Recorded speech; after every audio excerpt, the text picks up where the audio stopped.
Coffee হাউসের সেই আড্ডাটা আজ আর নেই। কোথায় হারিয়ে গেল সোনালি বিকেলগুলো সেই আজ আর নেই।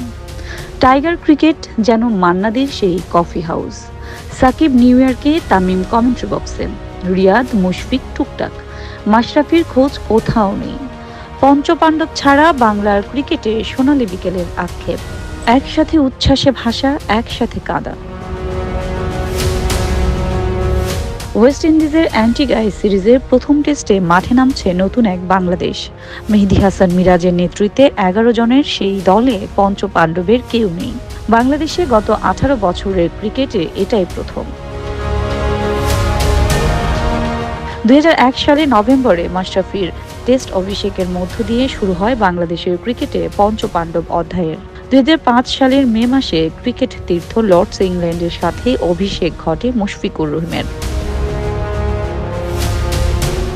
পঞ্চপাণ্ডবের তৃতীয় সদস্য হিসেবে ২০০৭ সালের মে মাসে চট্টগ্রামে ভারতের বিপক্ষে বাংলাদেশ টেস্ট দলে অভিষেক সাকিব আল হাসানের।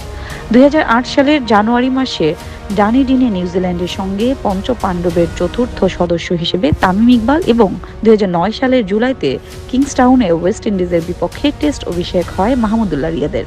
এরপর ২০০৯ সালে ওয়েস্ট ইন্ডিজের মাটিতে এই ৫ জন একসাথে টেস্ট খেলেছেন। সেই সিরিজের পর থেকে একজন কমে যায়। হাঁটুর ইনজুরির কারণে টেস্ট থেকে সরে দাঁড়ান মাশরাফি। তারপর দীর্ঘ এক যুগের বেশি সময় তামিম, সাকিব, মুশফিক ও রিয়াদ একসঙ্গে টেস্ট খেলেন। কিন্তু ২০২১ সালে হারারেতে জিম্বাবুয়ের বিপক্ষে মাহমুদুল্লাহ ও ২০২৩ সালের এপ্রিলে আয়ারল্যান্ডের সাথে শেরে বাংলায় শেষ টেস্ট খেলেন তামিম ইকবাল। পঞ্চপাণ্ডবের দুই সদস্য মুশফিক আর সাকিব টেস্ট খেলা চালিয়ে যাচ্ছিলেন।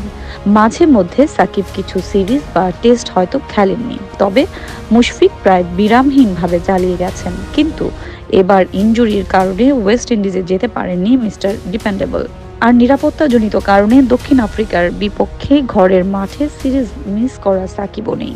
তাই ১৮ বছরে প্রথম পঞ্চপাণ্ডবের কেউ নেই এবার বাংলাদেশ দলে।